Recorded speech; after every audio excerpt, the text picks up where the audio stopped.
కక్షపూరిత రాజకీయాలు కాంగ్రెస్ చేస్తుంది. అందుకే సంతోష్‌కి నోటీసులు వచ్చినాయనేది కేటీఆర్, హరీష్ రావు చెప్తున్న మాట.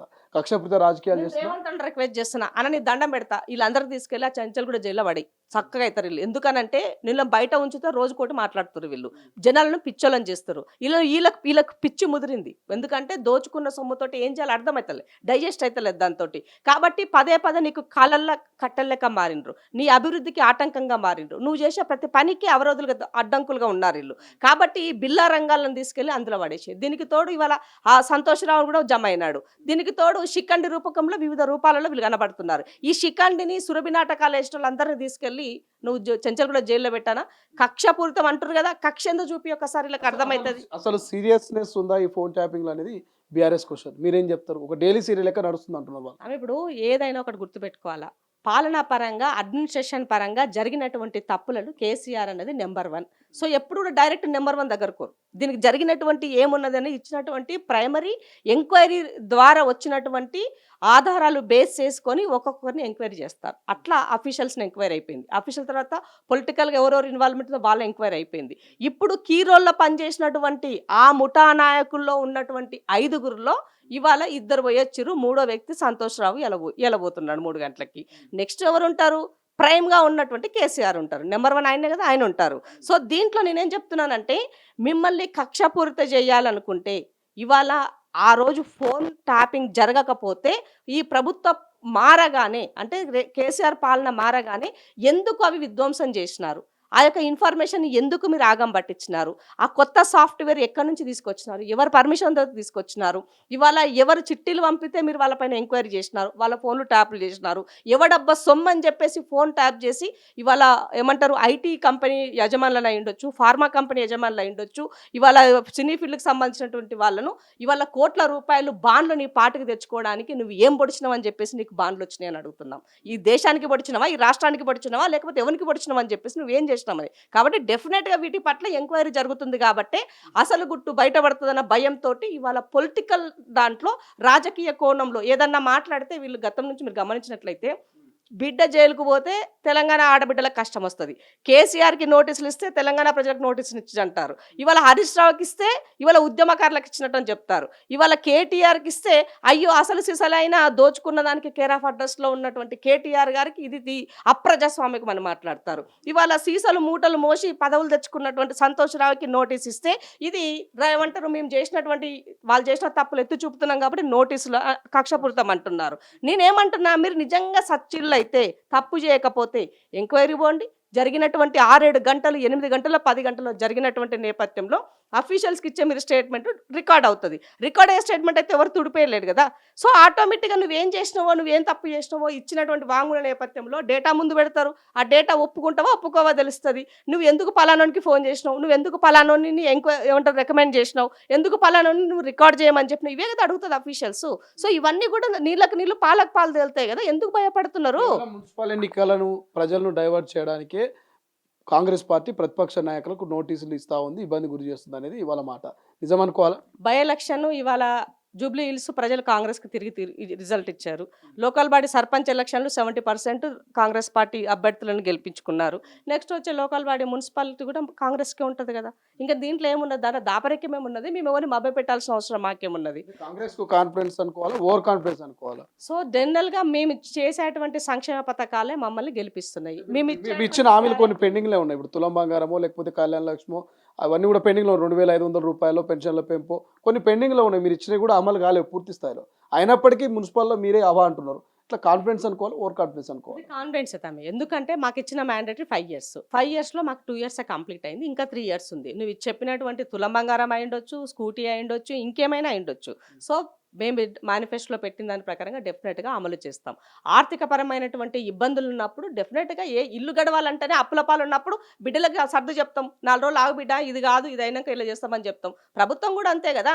నువ్వేమో మొత్తం అంతా అనుభవించి అప్పులు చేసిపోయినావు, రాష్ట్రాన్ని ఆగం పట్టించిపోయినావు. ఇవాళ బాగా చేస్తలేవు, నువ్వు సరి చేస్తలేవు, నువ్వు ఇంకేది ఇస్తలేవు, నువ్వు అది ఇస్తలేవు అని మాట్లాడితే ఏమైనా సిగ్గుందా మీకు? కొంచెమన్నా శరం ఉన్నదా?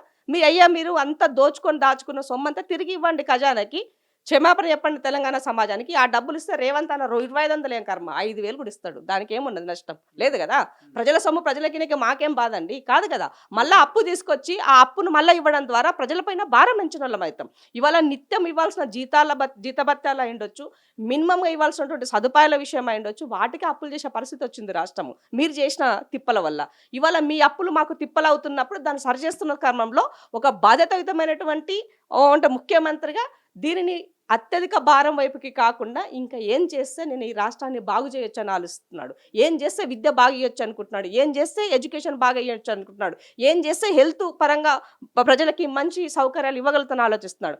మీద సొమ్మేం పోయింది, తరాల సరబడా కావాల్సినటువంటి డబ్బు సంపాదించుకున్నారు.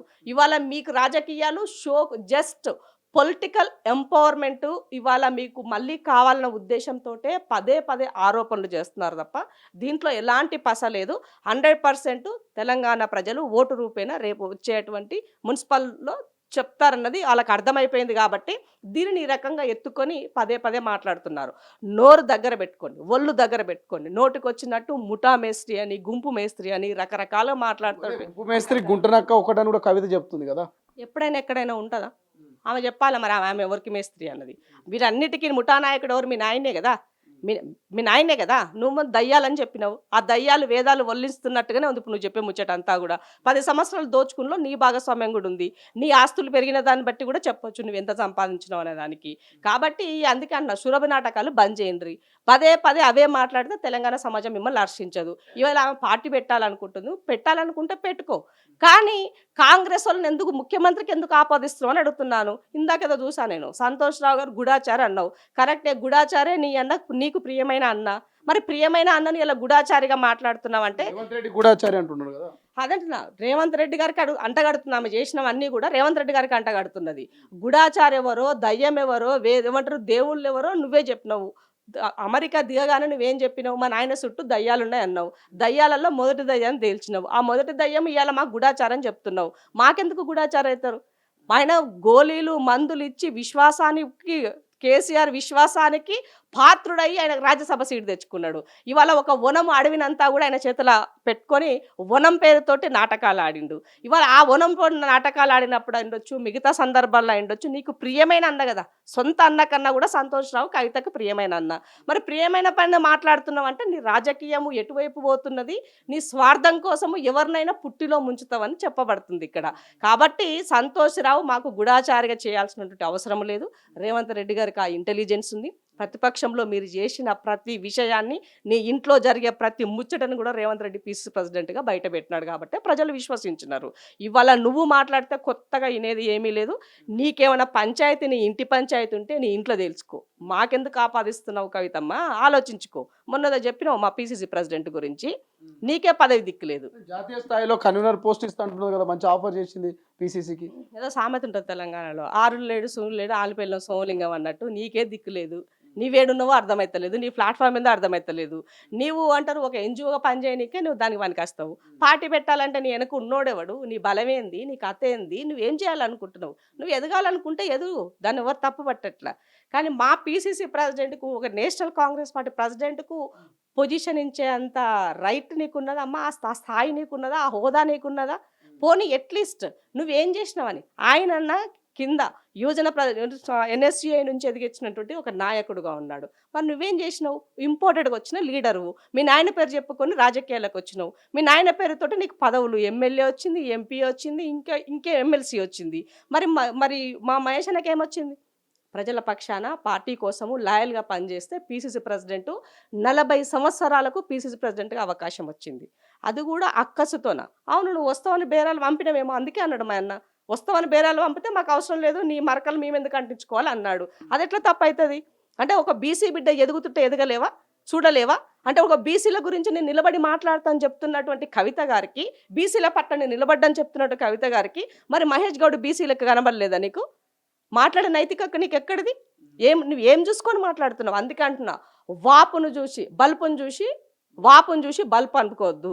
ఇవాళ ఏదో అయిపోయింది, ఇప్పుడు సోషల్ మీడియాలో 4 చక్కర్లు కొడుతున్నాయి, నేను నా ఇంటి ముచ్చట బయట మాట్లాడితే అదేదో హైప్ వస్తున్నది, నేనే పెద్ద తోపునని అనుకుంటే అది ఏమంటారు అందరికి తెలుసు. ఆకాశం పైన ఉమ్మితే ఏమవుతుందో సమాజానికి తెలుసు. కాబట్టి కవిత నేల విడిచి సాము చెయ్యకమ్మా, నీ పని నువ్వు చేసుకో. రేవంత్ ఇవాళ ఒక బీసీ బిడ్డను గెలికితే ఊరుకునేది లేదు, గుర్తుపెట్టుకో. ఆయన క్యారెక్టర్ కానీ, ఆయన వ్యక్తిత్వం కానీ, ఆయన చేసే ప్రజాసేవ ఆయన చూపబులు. నీకెందుకమ్మా, నీ నిజామాబాద్ జిల్లానే కదా, మొన్న సొంతూరులో ప్రజలకి భూమిని దారాదత్తం చేసిండు. ఆయన ఊర్లో ఉన్నటువంటి భూమిని ప్రజలకు ఇచ్చిండు, ఆ ఊరి బాగు కోసం ఇచ్చిండు. మీరు ఎక్కడన్నా ఇచ్చిర్రా? మీ మొఖాలకు గుంజుకోవడమే తెలుసు మీకు. మీ మొఖాలకు ప్రభుత్వ భూములను కబ్జా పెట్టడం తెలుసు. మీ ప్రభుత్వ భూములను గుంజుకోననే కాకుండా బినామీల పేరుతో ఆస్తులు సంపాదించారు మీరు. మీరా మాట్లాడేది? మీ పదవులు ఏమొద్దమ్మా, దండం మీకు, దండం మీ కుటుంబానికి, దండం. మీ కుటుంబం నుంచి ఎవడు రాజకీయంగా బయటకు వచ్చి పార్టీలు పెట్టినా మిమ్మల్ని ఎవడు విశ్వసించడం అన్నది తెలుసుకోవాలి. అసలైన తొలి వెలుగు. ఫాలో వాట్సాప్ @తొలి వెలుగు official.